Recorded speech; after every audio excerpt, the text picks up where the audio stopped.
In October 1959, Soviet leader Nikita Khrushchev traveled to Beijing for talks with Chinese Communist Party founder and leader Mao Zedong to celebrate the 10th anniversary of the founding of the People's Republic of China. To outsiders, all seemed fine. The two titanic communist states seemed solidly united. But underneath the surface, changes were taking place. Mao and Khrushchev repeatedly clashed over a number of issues. The October 1959 summit between the two communist leaders would be a critical turning point in the deteriorating relations, leading to the historically important Sino-Soviet split. Key amongst those issues discussed during the summit was India. There is no way to brief you on the Sino-Indian conflict without getting someone mad or missing some supposedly important detail. But I'm going to have to try summarizations because otherwise we will be here all day.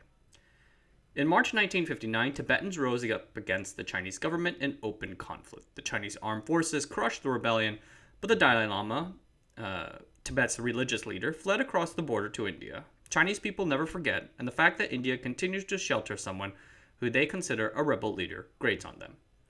The Chinese Communist Party then launched a series of propaganda attacks against India, focusing especially on Indian Prime Minister Nehru.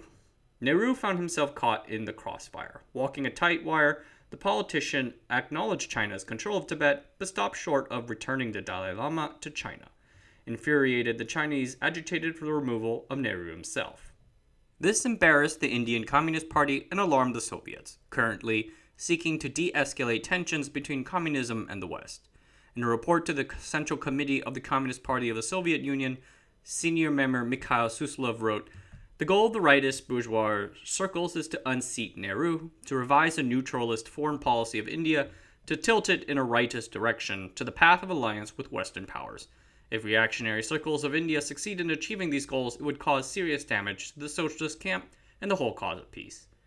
The Chinese were not afraid of this. The way I saw it, their propaganda barrage would either force Nehru to tie himself closer to the PRC or cause his fall and lead to an Indian revolution, which is totally fine with them because nobody loves a revolution more than Mao Zedong. In addition, the PRC and India inherited a number of unresolved borders from their prior regimes, namely the 1914 McMahon Line set between the Tibetans and the British. These would set off several skirmishes between their patrols, including a big one in August 1959, just a few months before the Nikita meeting. It's well known that Mao and Khrushchev were not the best buds. Nikita saw the skirmish as being instigated by the Chinese to embarrass him right before his visit. The Soviets thus released a public news statement on September 9, 1959 expressing regret over the border incident and added that it complicated the situation right before Khrushchev's visit. The Chinese read that statement as saying that the Soviets were deliberately siding with the Indians and not their socialist communist comrades. Why side with the damn bourgeoisie against a fellow socialist state? More shamefully for the Chinese, the Americans and Europeans for the first time began to notice a slight difference between China and the Soviet Union. And then Khrushchev arrived for the summit. From the very start, it was a sharp, tense affair with various misunderstandings between the two sides, especially with regards to Taiwan. I touched on that issue earlier. But up until then, it had not yet exploded into something outright nasty. That was about to change over the topic of India.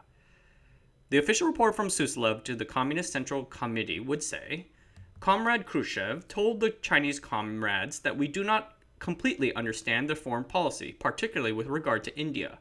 One must admit that the Chinese comrades reacted to the remarks of Comrade Khrushchev painfully. At times the tone of our discussion became quite sharp, and naturally we gave a resolute rebuff." Pretty dry, but luckily we have the actual transcripts. On October 2nd, of the residence of the Politburo of the Communist Party of China, Nikita started the discussion of the topic with this: "We do not understand your position. Do not understand in particular your conflict with India. We consider this issue as follows: 5 kilometers more land we have, or 5 kilometers less. This is not important." Mao, stunned, brought up the September 1959 public news statement in response. Nikita said, "Do you really want us to approve of your conflict with India? It would be stupid on our part. If we had not issued the public declaration, there could have been an impression that there was a united front of socialist countries against Nehru." The Soviets wanted to make clear that the 1959 Sino-Indian skirmish was due to problems between the two countries themselves, and that the Soviets themselves had no issue with the Indians. Stunned, the Chinese replied that the Indians attacked first. and to their credit, history seems to say that that was the case. Zhou Enlai added also that the incident took place without authorization from the Central Party organs. The Soviets did not buy this story at all. That the center knew nothing about the incident is news to me. Zhou Enlai, usually a pretty chill guy, snapped and fumed at the Soviets. Which data do you trust more, Indian or ours? Chinese Foreign Minister Chen Yi jumped in, accusing Khrushchev and the Soviets of practicing something called Qianzhu Zhuyi. The best English translation I can dig up for something like this is accommodationism, or maybe something like appeasement. This phrase is difficult to translate, but the Russian took it to be as literally time-serving or opportunism. Khrushchev yelled, Chen Yi is Minister of Foreign Affairs and knows what he is saying. He did not say this at random. He turned to Chen. If you consider us time servers, then do not offer your hand. I will not accept it. Chen Yi, in response, said, Neither will I. I must tell you I am not afraid of your fury. Khrushchev finished off by saying, You should not spit from the height of your marshal title. You don't have enough spit. Mao Zedong tried to calm things down. He told the Soviets that these specific issues were just one finger out of 10, and that the accord of 9 fingers between China and the Soviet Union should not be influenced by the differences of one finger. Guessing this is a Chinese metaphor showing how the hands of the two nations were tightly bound together. He pledged that China would keep its involvement in the Sino-Indian conflict limited, as in we would never go beyond the Himalayas. But the damage was done. Khrushchev and the Soviets reported to their leadership, their comrades, that the Chinese leadership were a nervous and touchy bunch that hated being criticized, sounds familiar, and thought too much of themselves. The leadership of the Chinese Communist Party has recently developed tendencies to embellish its successes and capabilities. Their heads have gotten somewhat dizzy. Khrushchev later summed up his feelings by calling Mao an old galush at the February 1960 summit meeting of Warsaw Pact members. He will receive a delegation of senior Chinese Communist Party leaders a few months later in Bucharest and berated them for several hours in an entertaining manner. You are carrying out a great leap forward, but your people were too poor to wear pants. You love Stalin so much, why don't you just move Stalin's coffin to Beijing? We can give it to you. You always talk about the east wind prevailing over the west wind. It was you, China, that wanted to prevail over us, to prevail over the whole world. I have to say, this is all pretty hilarious. Several years later, in October 22, 1962, Chinese and Indian troops clashed alongside the border. The Soviets again at first stayed neutral, which the Chinese saw as supporting India against their supposed communist brothers. Deputy Foreign Minister Zhang Hanfu would then say that Khrushchev attacked and criticized us and sold out our nation and betrayed his ally. Between 1960 and 1962, the Soviet Union sold 94 aircraft to India, something that the Chinese definitely noticed. And then, of course, this comes at a bad time for the Soviet Union, which were right now embroiled in the Cuban Missile Crisis. JFK had essentially put out the choice, retreat from Cuba or start nuclear war.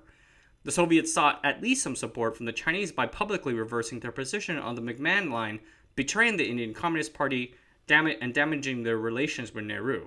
The Chinese took the cupcake and walked off with nothing more than a thanks in the party newspaper. The Chinese would not get involved in the Cuban Missile Crisis. Khrushchev would back down, and the Chinese crowed over the loss.